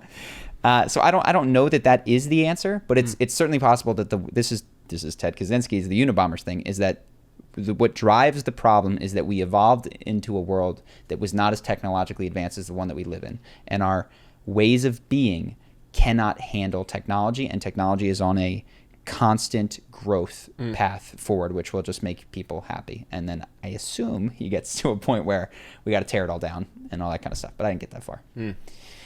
So don't know that I believe that, but it's certainly the case that people just run after things that make them unhappy, that I fall into that category as well. So I don't really know what to do about it. All right, cool. Fan questions? Fan questions.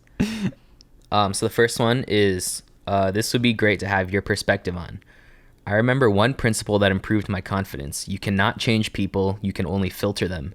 This works as a long-term strategy, but in isolated social interactions, I do not have a framework for responding to people that are rude to me. These things go through my mind. Number 1, respond with a harsh insult back. Number 2, respond playfully but insult them back. Number 3, call them out on their behavior, which I think is a bit patronizing. Or number 4, just ignore and filter them out in future interactions. Ultimately, I end up saying nothing or just laughing it off. Part of the reason is I'm still afraid of confrontation, but the other part is not knowing how to respond and handle any secondary effects of my response. What is a calibrated way to respond when someone insults you in a social setting? I wish that he had said what kind of insult or her. I wish I knew what kind of insult and in what social setting, because that would. What are the differences in your mind? If someone I don't know well at all says something rude to me in a bar or a club, I'm not gonna. Yeah. I'm just gonna be like, okay, you're dead to me. I'm just gonna walk away and live my life, because to get in a shouting match with that person, to even waste my time trying to call that person out to change their behavior, is a disservice to myself. Yeah. I should just be like, all right, what's going to make me happy? Not talking to this person.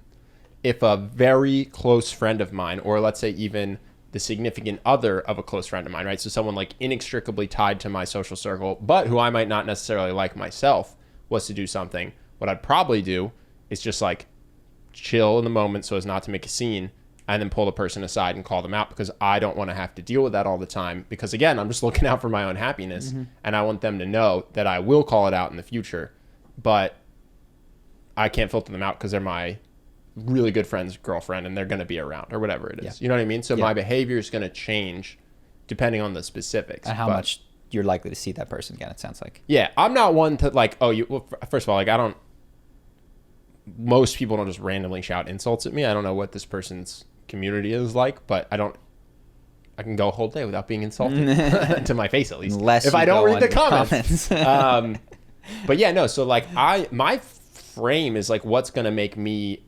happiest in the long run? You know what I mean? And so that's what I try to use. And so if it's someone I can just avoid for the rest of my life with no consequences, I don't even bother making a fuss. Just go, see you never.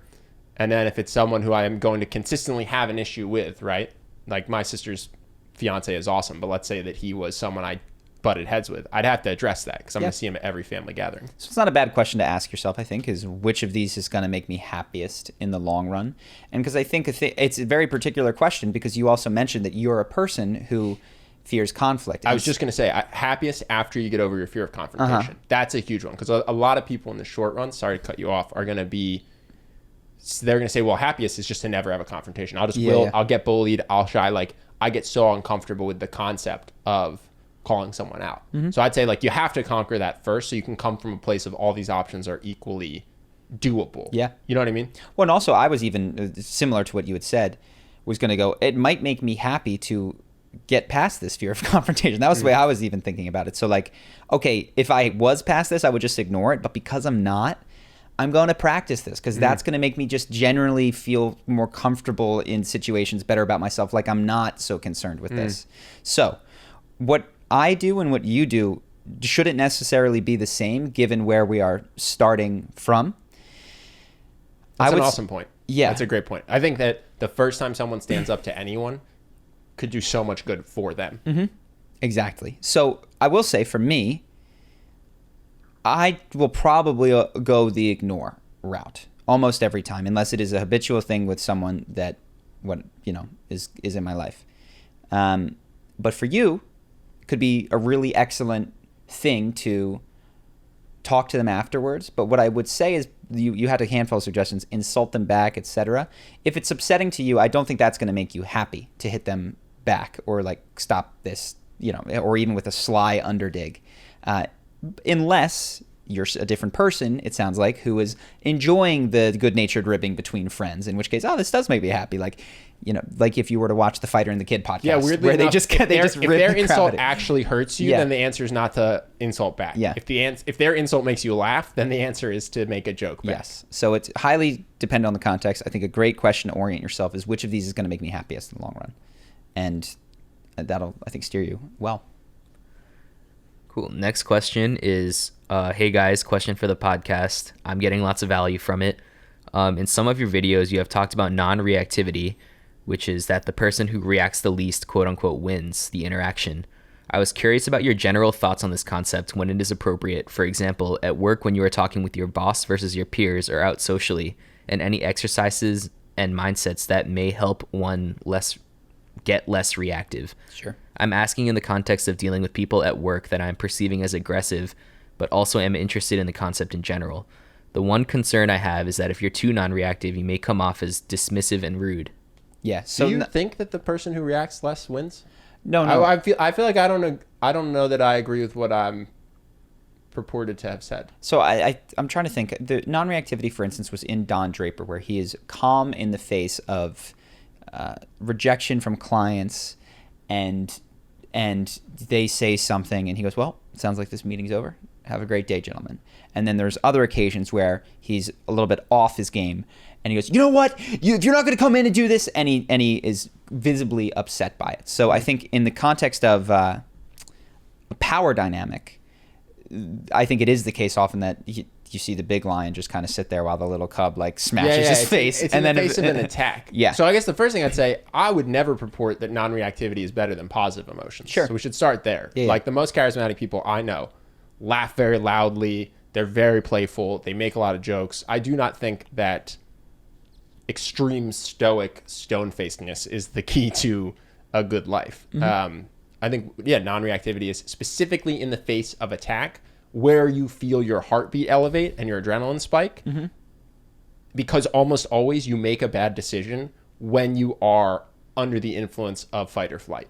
Additionally, you're signaling to that person. I mean, you can imagine if you're in a second grade classroom and someone walks up to you and tells you you're stinky. You're gonna like laugh and find you're stupid. You're gonna find it adorable. Okay, you're 7. Because that doesn't land in the same way. Versus the signal of when somebody says it is, oh wow, this is true, and I need to be upset by it or defend it, which isn't necessarily the case. You can be upset at something without it being true, which is why non-reactivity is a signal that a lot of people want to adopt, because they don't want to be signaling that something is true about them, a particular insult, when it is in fact false. So, but also I think it just generally hurts your decision making to be. Yes. So when you're in fight or flight, immediate reaction, heartbeat elevated, you're going to make bad decisions. So in the context of aggression in the workplace, I do think going slower, taking a deep breath is going to benefit you tremendously. So if you're facing workplace aggression, and it's looking like you're your concern is that what was it that he's coming off as dismissive and rude. But in the face of aggression. In the face of aggression. I don't think that is likely to be the case. Now, I'm not asking you to stand there stone-faced, but I am saying, you could take a moment to compose yourself and then speak not in the same tone of voice. Like if they're coming at you big and you go, well, what I was saying is that, and you come back a little bit more slowly, a little bit more measured. That I think is 100% appropriate. So Ben's point. Not when you're having fun. When you're having fun, super reactivity. No, but can I give that anecdote from my work? Mm-hmm. So my friend is friend is from. We've told the story before. My friend is from, I think it was Russia or somewhere in that region, and he has a boss, and the boss is constantly giving people a hard time, and he's fine. He never has a bad reaction to it. And then one time, the boss, they're talking about doing an investment deal, and the boss says, "Don't be a pussy." And that is a huge insult to my friend based on where he's from. So I would say the reactive response is to shout, "Don't you ever blah, blah, blah, blah." And the non-reactive, I want to give a concrete example. The non-reactive response was my friend stopped. He didn't say anything. He looked at the guy, held eye contact. There was a pause. He said, "Where I'm from, that word is a massive insult. Don't ever say that to me again." And then he just let it hang. And he never got said that. And seriously, and it's like, and there was an age gap. The person who said it was the boss. Like, nothing was in this guy's favor to be listened to. Nothing. But because he handled it calmly and strongly instead of freaking out, he got his message across much more and didn't get in trouble. Versus if you can imagine if he just starts freaking out and swearing at the boss, like consequences for you, my friend. Yeah. So that's what we mean by non-reactive. It's not to say it's weak or that you ignore it, but it's to say that you handle it from a centered, grounded place. Yeah. And I want to caveat this because with everything that we're saying, there's situations in which the rule might not hold in the same way. So where somebody's being like super, super emotional, there are times where you gotta like, all right, you know what I mean? Hold the phone. Where you gotta put things, you have to come in bigger and to settle things. Generally speaking, I do feel comfortable saying, take your time, take a deep breath. It's going to settle you actually internally a little bit more so that you are genuinely non-reactive, and then speak from a place of the most calmness you can muster in that moment. I actually say, even in the example you gave where I think, yeah, sure, it's okay to shout, hold on, or time out. I can't think of an example where I ever was glad that I yelled. Yeah. I can only think of examples where I regret speaking with so much heat, if that makes sense. Yeah. So even once you get the attention, in my entire life, I'm blanking on a time where I wish I'd gone harder at someone or yelled with more anger. Yeah. Versus it's fair. It almost just hurts your case. Yeah. Versus hold on. But then you take the deep breath because you have attention, right? It's like the Kevin Hart. Yeah. That's how he tells stories. Like, you get everyone's attention, but then you stop because you have the attention. And then you come from centered, calm strength. I'm blanking on a time that I've ever wished I'd been angrier when I told someone something. Fair enough. Good point. Mo asks, what do you think of rational emotive behavior therapy and the difference between disturbed negative emotion like embarrassment, guilt, fear, anger, and anxiety, and non-disturbed negative emotion like disappointment, displeasure, annoyance, and concern? It helped me a lot to understand that not all negative emotions are bad and that some are justified. I'm just curious to know what you think about REBT exercises. I don't know REBT. Yeah, this is totally... No. I was going to say, I've never heard these terms before. So, this is what I can answer. The idea of justified emotions is a very loaded term. And I think one that I want to split into two terms. There's how you behave yourself socially, right? So I'm furious because somebody said something to me in the office, but I'm going to compose myself and I'm not going to speak with that tone. But there's also whatever arose in me. Every single emotion, despite the way that we conventionally speak, requires no justification. It requires no justification. The idea that, and I've said this, is like, I can't be angry at that because... That's bullshit. Like, I'm angry. I am angry at that. I am angry at that. What are the off-limits ones? What are the bad ones? The bad emotions? Probably so he just... The heated ones, right?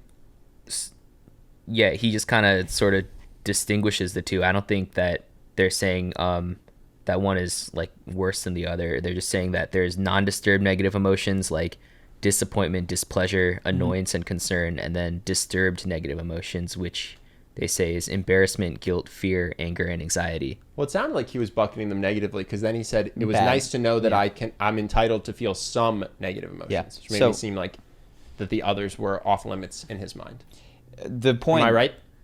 That's the way that I heard it. Whether or not he meant it, I don't know. But the idea of justification, I feel strongly about, which is the way that one behaves socially. We've been socialized. There are certain behaviors which are acceptable and unacceptable in a social scenario, and that changes based on your culture, who you're with, etc. Fine, right? We teach a lot of this in Charisma on Command. These are the acceptable social ways to behave. That does not mean that the emotion that you felt was unjustified ever in any way. I don't care if you wanted to rip the person's head off because they looked at you the wrong way. Justified. Doesn't, or better said, doesn't require justification. Yeah.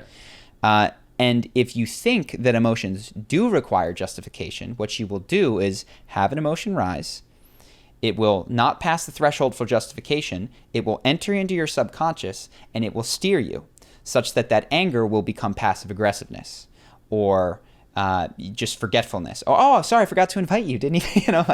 That such that what this means is that, okay, you're out, somebody says something, pisses you off, infuriates you. You respond calmly. What I have started doing, and I encourage people to do, is like come home and clean that out. At some point you like let it come up, feel that frustration and that anger. If you need to scream into a pillow, I think that's a wonderful, wonderful thing to do. Or, I used to bang the roof of my car when I was driving if I was pissed, without a lot of traffic, and never at a stoplight because people would think that I was fucking insane. But all emotions don't require justification. You have far more emotions, and so does everybody. I don't care. The most stoic, cool David Goggins, Jocko Willink guy has the same spectrum of emotional experience as we all do. They have, for the purposes of accomplishing particular goals, learned to shut some of them down, which is incredibly useful to the accomplishment of those goals, but I think detrimental to, if they don't eventually experience them, to the quality of their life. So I don't mean to say that Jocko or David doesn't eventually do that, but that's my take. Any thoughts? No, I think you said it well. Cool. Next one is, I'm quite exclusionary when it comes to people I choose to spend time with, both friends or potential girlfriends. For instance, I wouldn't date a person who is into astrology, as I believe it indicates a lack of rationality, accountability, and critical thinking, even intelligence, to be blunt. I know these are the core qualities that I want in a person for a relationship, and lack of them would cause a lot of daily frustrations and headaches. On a more underlying level, I lose a lot of respect for the person when I find out they believe in astrology. Same as if I find the person has a tendency to screw someone over, or that her previous partners are people I dislike or don't respect, so I cross them out. While I do have friends whose opinions I value and whom I respect, it's obvious to me that I'm way more exclusive than people in my surroundings, resulting in a smaller social circle. Even though I've learned a lot from Charisma on Command and crushed job interviews or interactions in which I want to display charisma. Yeah. I believe standards in all areas of life are beneficial, but my question is how to know if I'm going overboard with removing people from my life or blocking them from entering it at all. So far, I see the size of my social circle as a result of my bad luck early in life, meeting the types of people I'm not aligned with as a conscious adult, or just growing apart from people, and also due to my lack of pursuing new acquaintances and friends actively. Another way to look at what I'm asking is, how do you evaluate your own rationality? 85% chance this guy marries an astrologist. I was going to say the same thing. I was like, wait for it. All of this repressed, like, I can't handle that because I can't handle that in myself. I've seen it in Ben. I've seen it in me. You were going to fall so hard for a girl who loves tarot and astrology. Maybe not. 85% chance. So I have thoughts, but if you want to start. I mean, yeah, my answer is always the same, which is how do you feel about your circumstances? There's nothing inherently better about having 100 friends versus having 10 friends versus having one friend. So if you're happy, if you're like, I look around and when I compare myself for some reason to other people, their friend group is larger than mine, what should I do? It's like, are you unhappy because of your lack of friends? Because if not, keep doing your thing. Now, in anything, if your behavior is getting you results and circumstances that you're unhappy with, then I think it's time to assess changing the behavior. Yeah. So if you are jealous or feel left out or just want to play basketball, but you have 2 friends and you need 10 friends to play basketball, then I think I would argue you'd be better off to change the standards with which you judge people, which is to say, maybe when it comes to asking someone about philosophy and morality, you have a prejudice against astrologists, but you can still play basketball with one. Mm-hmm. So if you want to have more friends than you currently have, or you feel like you're missing out on activities, nuance your standards. Does that make sense? Yeah. But at the end of the day, it's just solved for being happy. So I don't know. You didn't mention that you hate your small friend group, just that you feel like it's small. It's not inherently a bad thing. Yeah, I agree mostly with that. The things that had come to my mind was first what you said, which is you have a surf friend, you have a dinner friend, mm-hmm. you have a video game friend, and if you had shook these people up and they fell into different slots, you'd be pretty unhappy. Oh yeah, it'd be terrible. You'd be like, no, you're not my dinner friend. What are you doing here? So yeah, different friends for different things, yeah. and in my understanding, I will say that if somebody has a pattern of hurting people near them, it's tough to keep them at far enough distance from hurting you. Yes. So that is one thing. Yes. So if somebody betrays or lies, that will happen to you. Yep. In the frequency with which you are close to them. So that has been one for me that is not even out of judgment as much as self-preservation. Mm-hmm. I've had to be like, you're going to screw me as soon as you can. So yeah. I just have to limit the amount of... There's definitely universal behaviors that personally I find off-putting, like being rude to waiters or what mm-hmm. have you. And if you're someone that was my surf friend, but then we go to dinner and I find out you're like a huge dick to people, maybe I don't want to surf with you because I'm just turned off by your behavior. Yeah. But also, you do not have to be a genius to be my friend. If you make me laugh, you get to do everything where I want to have friends that make me laugh, regardless of your belief in astrology or philosophy or theism. And so the real question you'd mentioned, you'd find it irritating, is just to sit down and be like, is it genuinely like so irritating that I can't handle astrology? Or do I think that it's so irritating that I couldn't handle it? I, for one, don't subscribe to the astrological signs. Weirdly enough, I'm very attracted to... And I guess not weirdly enough, I'm attracted to people who like that stuff. I like that they live their life not with the rational chains that I find myself in so often. There's something appealing, and I would say that I've learned a lot from those people, though it's not about my star sign.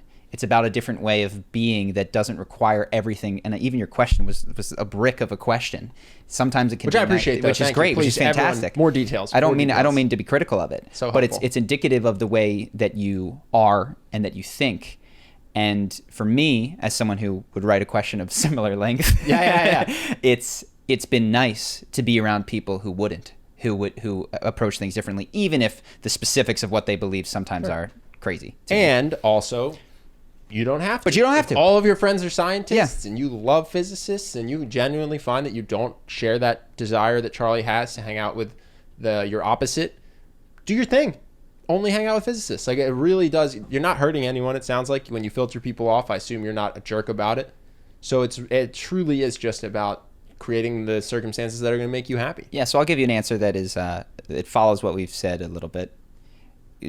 Try to go with your gut on this one, right? So you want the rational answer of who counts and who doesn't and under what circumstances. I think for you, actually, what might be interesting is just to sit down, because your gut is how you feel. Yeah. Like, do I actually want to be around this person, or am I holding myself back? And if you go with a more intuitive feeling about it, I'm not saying that every decision you make will be perfect, but you'll at least be trying to steer yourself based on the way that you feel and not some sort of rational concept of what your friend group ought to look like mm-hmm. in size or diversity of background. Yeah, and just to reiterate something, I think having high standards is super important and great, but you can have nuanced standards for different people in different parts of your life. Yeah.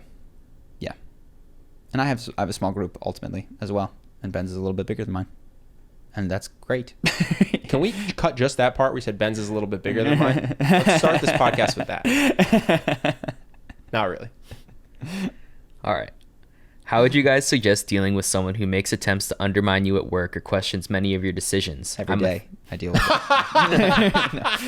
I'm a 30-year-old male in a leadership position at my job, and I don't know how to run things in a way that people listen to me without it devolving into a dictatorship. Oh, dude. No. Sorry, can you repeat it? Trying to make me laugh, and I literally blacked out what the first part of the question was. So they say, how would you suggest dealing with someone who makes attempts to undermine you at work or questions many of your decisions? Got it. And it's a boss? It's a superior that's doing it? Yeah, it's a 30-year-old male in a leadership position. They're a boss? Yeah. Who's undermining them? One of their... Subordinates. Yeah. Subordinate. Someone under... Subordinate is like, I don't know if we should do that. Below or them in the org chart. Is trying to undermine is asking what this person feels are perhaps inappropriate questions, or going, well, should we really be doing that, or this, that, and the other thing. What would make a question inappropriate? I could imagine someone, and you could think of people who we might have gone to school with or something, that were just like, okay, we're doing this now. Like, please stop questioning if we're going to do this. They ask like a dumb question, but then when you give them a smart answer, they're not satisfied by it? Perhaps they're asking the question from a desire to be heard, as opposed to like provide useful direction and feedback, because they need to be seen as significant. Do you have an example from our life that you can say? No, I'm not thinking of anybody in particular. But that... Well, I mean, I guess there's two options. One, maybe you're a dictator. I don't know. maybe you're not. Maybe you're not fielding questions. I tend to like questions from people. I mean, a lot of what happens is people ask questions, and then you give answers, and then people are persuaded to your side. But I think that I don't have a problem with the question being asked. So I'm trying to understand. I think a helpful frame here is to ask, what, in your opinion, and Tony Robbins' 6 needs can come in really useful when you're a team leader. What are they trying to accomplish with these questions? And I'll just run you through some of the needs. Certainty. So like a person asking a question of certainty will be like, will this work? Or like, is this going to keep my job safe? Or is like, are we going to get more money from this? Or is this definitely? Yeah, what if this doesn't work? What are we going to do if this fails? Uncertainty, which is like, is this going to be new and exciting and different? Like, what, didn't we do that last time? You know, they just want to like be different. Significance, which is likely the case, I will say, which is any sort of question which calls attention to their own intelligence or their own importance to the team. And then fourth would be love and connection, which is they just want to feel close to you by speaking and asking questions. And unlikely is that, it's though possible, it would be contribution. And what's the last one? Growth. It's likely that it's one of the first 4 ones. So contribution would be amazing, though. This guy's just some profit-hungry monster, and they're like, but what about our customers? Stop undermining me. And so the question to ask yourself is, okay, given that they have this need, and that I find that the question is an unacceptable way for them to satisfy this need, can I meet the need that they have, and it's likely to either be certainty or significance, in another way? So if it's a certainty-driven person, what can you do to make, like, what do they need certainty of? That this is going to work, this is going to this, the other thing? Okay, can you set up some sort of system or structure to, like, make clear to the team members that there's a chart in the background, we're on schedule, things are working, like, that they can look to and feel safe? If it's significance, can you pull this person aside and say, hey, you know, you seem totally engaged in this. I love it. It's amazing. Would you be interested in in an additional role, which is very important? And, you know, and like, you know, we would need you very busy. Yeah, we would need you some of these meetings. And we're not even out of the meetings, but like you could do more. Like we need someone who cares to the degree that you do. And in fact, you can get your needs met, which you'll be aware of, and their needs met if you have a deeper understanding of why they are asking the type of questions that they are asking. And so when I've worked with people in the workplace, I find that the 6 needs, especially when you're working with people beneath you, it's such a useful framework, because you realize it's never about the specifics of the question that they're asking. They have some sort of emotion that they need to feel satisfied, and they just might be accomplishing it in a way that is, in your opinion, destructive to the team. Anything else? That's interesting. I've never been a middle manager, so it's interesting. I'm just trying to think of our own team. I don't think I've ever encountered someone that I felt like was trying to insubordinate my authority. Totally. But I can imagine someone, and I mean, we have team members that ask a lot of questions, right? That, hey, is this the right way? Is this the right way? And this team member is driven by exactly certainty. What you're talking about. This team member is certainty and doesn't want to do it wrong, and so sometimes what I will say to this particular team member is, I trust you completely. It's totally okay to mess this up. You know, I will like give them permission. I give them preemptive permission to make mistakes. Yeah, her fear. She asks a lot of questions. How could I view them as insubordinate? Like maybe she's slowing things down. Well, she does slow things down. Forget that it doesn't even necessarily need to be insubordinate. The point is that her question is not just about that thing. She's terrified of making a mistake. Yes. And so she slows projects down with that. Yeah. And what you're saying you do is you tell her, you have my permission to make a mistake. Yeah. I will not be upset with you, which is actually what she's trying to avoid, is not screwing up the website. And I'm very careful that if there is a mistake to be like, totally cool, all good. Appreciate you getting this done so quickly. So understanding the need that is driving the question is going to help you come up with a creative solution to satisfy that need and likely reduce those questions. Cool. Anything else? That's all I had. That's all we have. So I know that we've had a number of patrons that have asked questions. So hopefully we'll get to some in the backlog. And I imagine that you grabbed mostly patron questions in this one. Yeah, like 75%. Yeah, Justin is a patron lover. So anyways, thank you guys so much. If you want to join our Patreon, we'll have a link in the description. We're on 2 podcasts a month, right? $600. What's our Patreon at now? It's like $650 last I saw. I didn't check when I checked last. But... Okay, but if it gets to $900 a month, then that gives us... one every 10 days? Yep, one every 10 days, so. I think. So yeah, so that's our next goal. Either way, we love doing this. We're happy to be here. It's a crazy world, and there's a lot to say every time. I skipped half the things that I had written down. Yeah, so we do have more to say if you want to contribute. Either way, we thank our patrons. Thank you guys for listening. And we'll see you in 2 weeks. Oh yeah, I'm going to plug Charity Water. If you guys want to join Charity Water, we're going to do the big launch on Monday. Do we have the link ready? Will it be charitywater.org/charisma. It's going to be down there. We're donating, and yeah, hope you guys do too, or just help someone in any way. You don't have to join our thing. That's all. Peace.